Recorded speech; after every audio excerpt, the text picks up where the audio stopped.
Good afternoon. It's an absolute pleasure to be here. Thank you so much for having me. Before we continue, I just want to state that this is very overwhelming for me and I'm having a little bit of imposter syndrome going on in my head right now.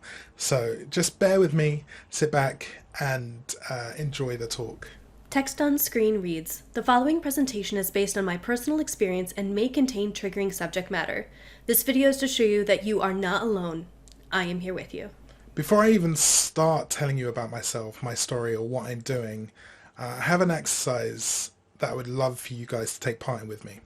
Bear with me for a moment, and each slide that comes up, I'd like you to take a look and just in your head think about the first thing you notice about this person, or what you assume from looking at that person. So in this first slide, for me, this person has brown eyes. It's the first thing I see. In this next slide, this person has dark hair. In this slide, to me, the first thing I see is this person is of color or black. And in this last slide, I'm assuming this person is Scottish since she has those beautiful flowing red hair. Now, the point of that exercise is the things that you've looked at. These are just attributes that people are born with. In society, we don't go out of our way to give people who have brown eyes or a big nose special treatment.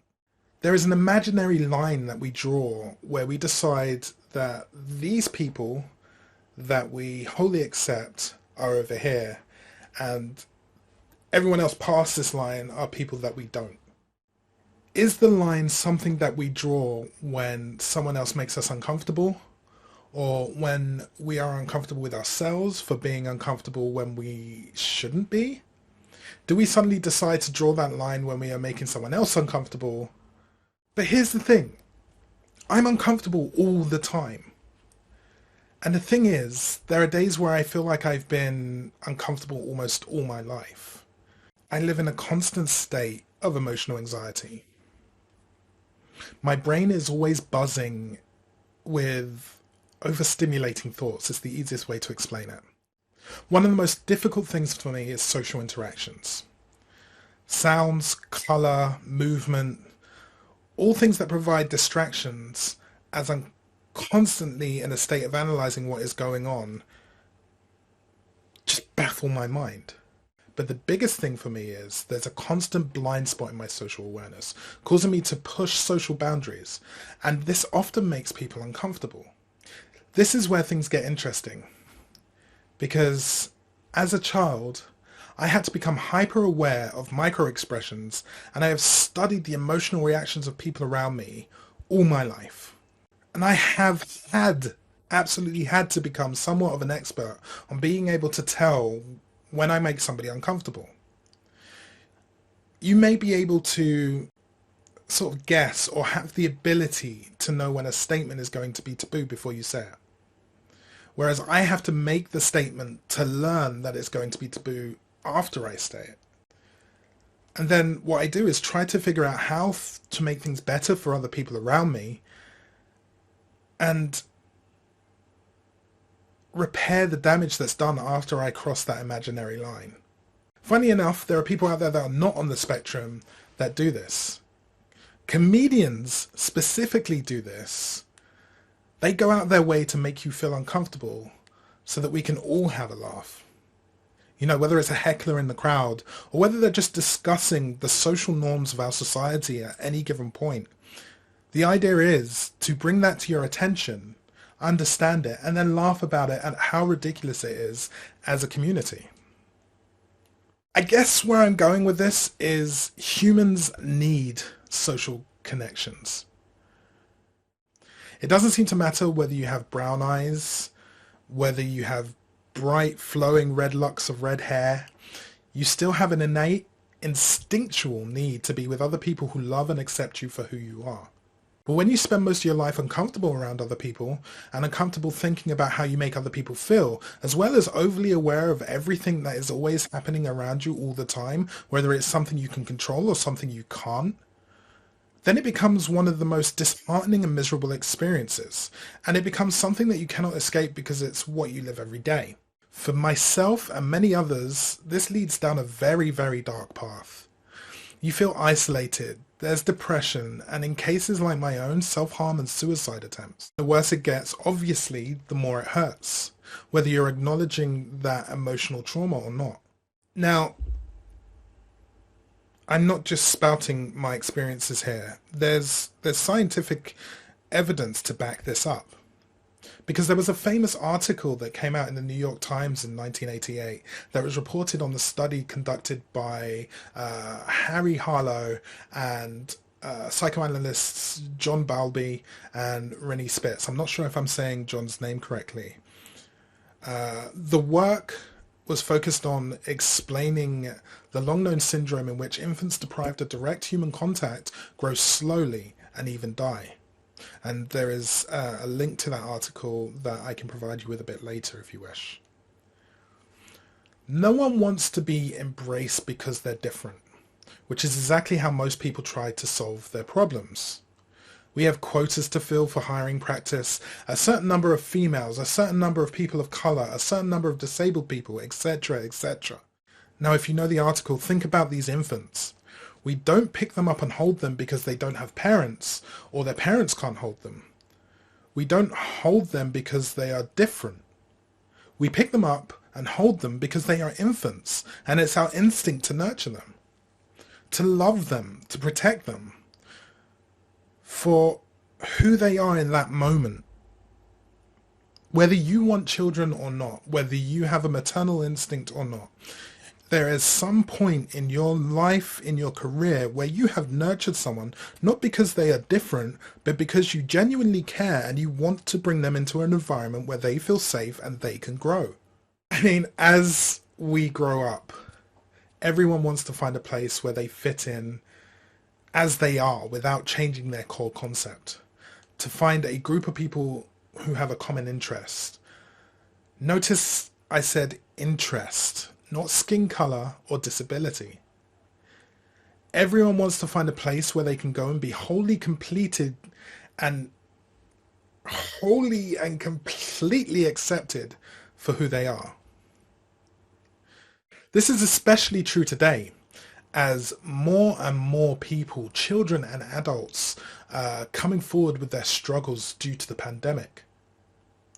Therapists and doctors are discovering a general worldwide universal link that people from all walks of life are beginning to suffer from their isolation and struggle with being disconnected from their social environments. A study that included many researchers entitled "The Role of Social Connection on the Experience of COVID-19 Related Post-Traumatic Growth and Stress," a very long title I know, but bear with me, has shown that much like the infants we previously discussed, people of all ages and races in every country have proven that having access to caring, supportive social connections has a range of benefits from mental and physical health. The article goes on to discuss how the lack of support is linked to depression, anxiety, and post-traumatic stress. Now you have a rough idea of what I'm talking about and know some of the struggles that I've encountered in my life. And now you know that being autistic doesn't make me unique, since there are so many people everywhere who are silently suffering with the lack of something as simple as human contact. We already have a solution. For me, tabletop games was a way to have a social connection with others that began with everyone at the table having something in common and ended with an amazing feeling of being supported, cheered on, and most importantly, accepted. I found a place where I could escape the constant barrage of uncomfortableness that was being bombarded with every single interaction on a daily basis. I found a freedom and joy in being in a place where everyone was embraced for who they were in the moment. Not because they were different or because I was different, but because we all had something in common.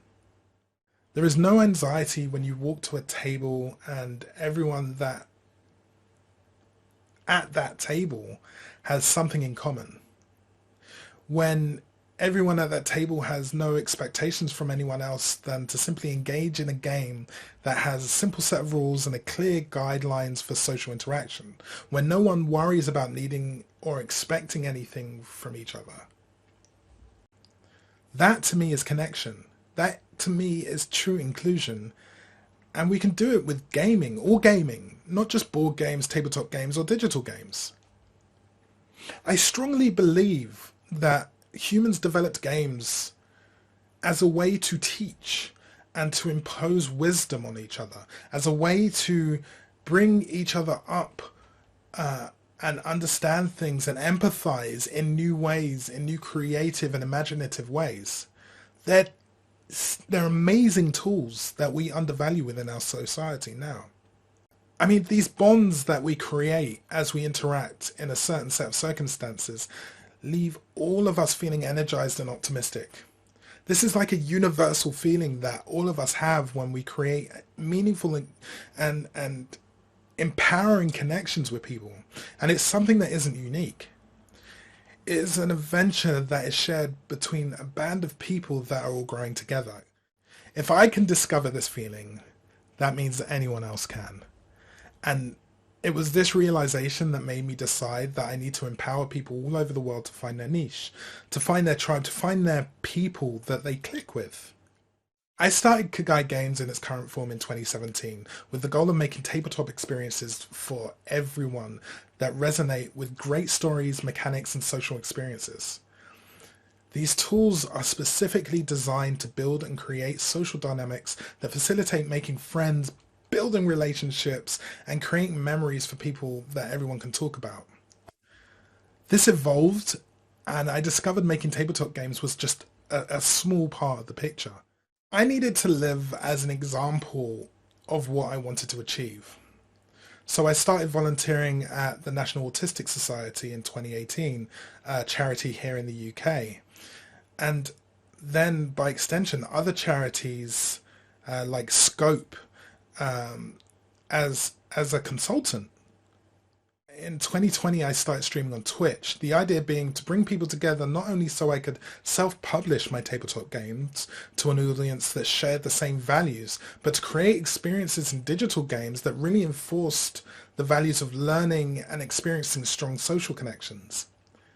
Now I have a TikTok, a Twitch, a YouTube, as well as working with Scope and other charities, all of this while continuing to build tabletop experiences and games.